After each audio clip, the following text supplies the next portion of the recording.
अपनी पत्नी को नहीं बताएंगे तो किसे बताएंगे? बताइए। तो कहा आज मैं जैसे ही ब्रह्मा का भजन करने बैठा, मेरे सामने मेरा दुश्मन आ गया। कौन? तो कहा वही दुश्मन मेरा कौन है? वही नारायण। कौन? नारायण। एक बार बोलिए फिर, कौन? नारायण।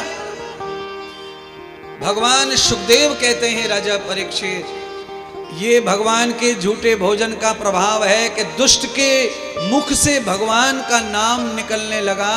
महारानी कयाधु ने सोचा कि आज पहली बार मेरे पापी पति के मुंह से भगवान का नाम निकला है, आज मुझे मौका है, आज मैं मां बन जाती हूं। महारानी कयाधु 11 साल विवाह को हो गए थे, पति का स्पर्श नहीं किया था।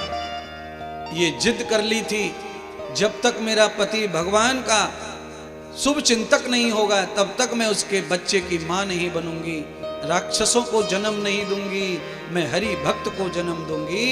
आज देखा कि मेरे पति नारायण गा रहा है, तो आज माता कयाधु गर्भवती हो गई। महाराज, कितना फर्क पड़ता है महाराज इन चीजों का बालक के ऊपर।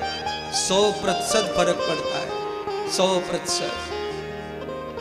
बालक को जन्म देने वाला पिता कैसे स्वभाव का है, कैसे चरित्र का है, बालक को सींचने वाला पानी खून माँ का कैसे चरित्र का है, कैसे भोजन से खून बन रहा है, उस पे तो बच्चे का पूरा प्रभाव आता है, पूरा प्रभाव आता है। महारानी कयाधु ने बालक को गर्भ में धारण कर लिया, प्रभु से प्रार्थना की, प्रभु अब इस मेरे पति को मुझसे दूर कर दो, नहीं तो इसकी परछाई से मेरा बालक राक्षस हो जाएगा। हिरण्यकश्यप तपस्या के लिए चला गया भगवान कृपा से दोबारा, और महारानी कयाधु गर्भ लेकर के अपने बालक को पेट में लेकर गुपचुप नारद जी के आश्रम में चली गई।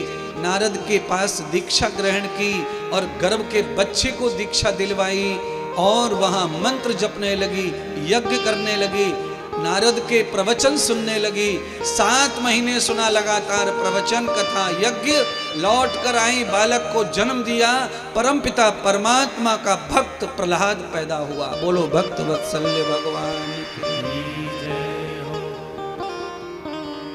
महापुरुष ऐसे नहीं पैदा हो जाते महाराज, बहुत तपस्या करनी पड़ती है। अच्छे बच्चे के लिए,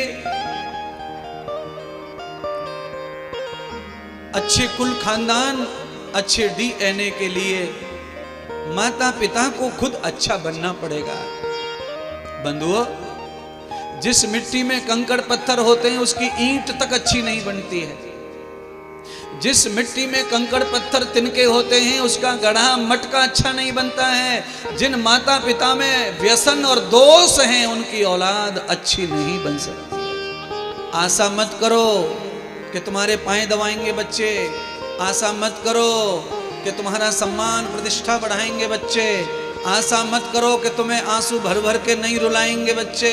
अगर आशा है तो आप खुद को बदलो, खुद को चेंज करो, खुद को आधार बनाओ, खुद को मर्यादा बनाओ, खुद को संयम बनाओ और खुद को निर्मल करो, पवित्र करो।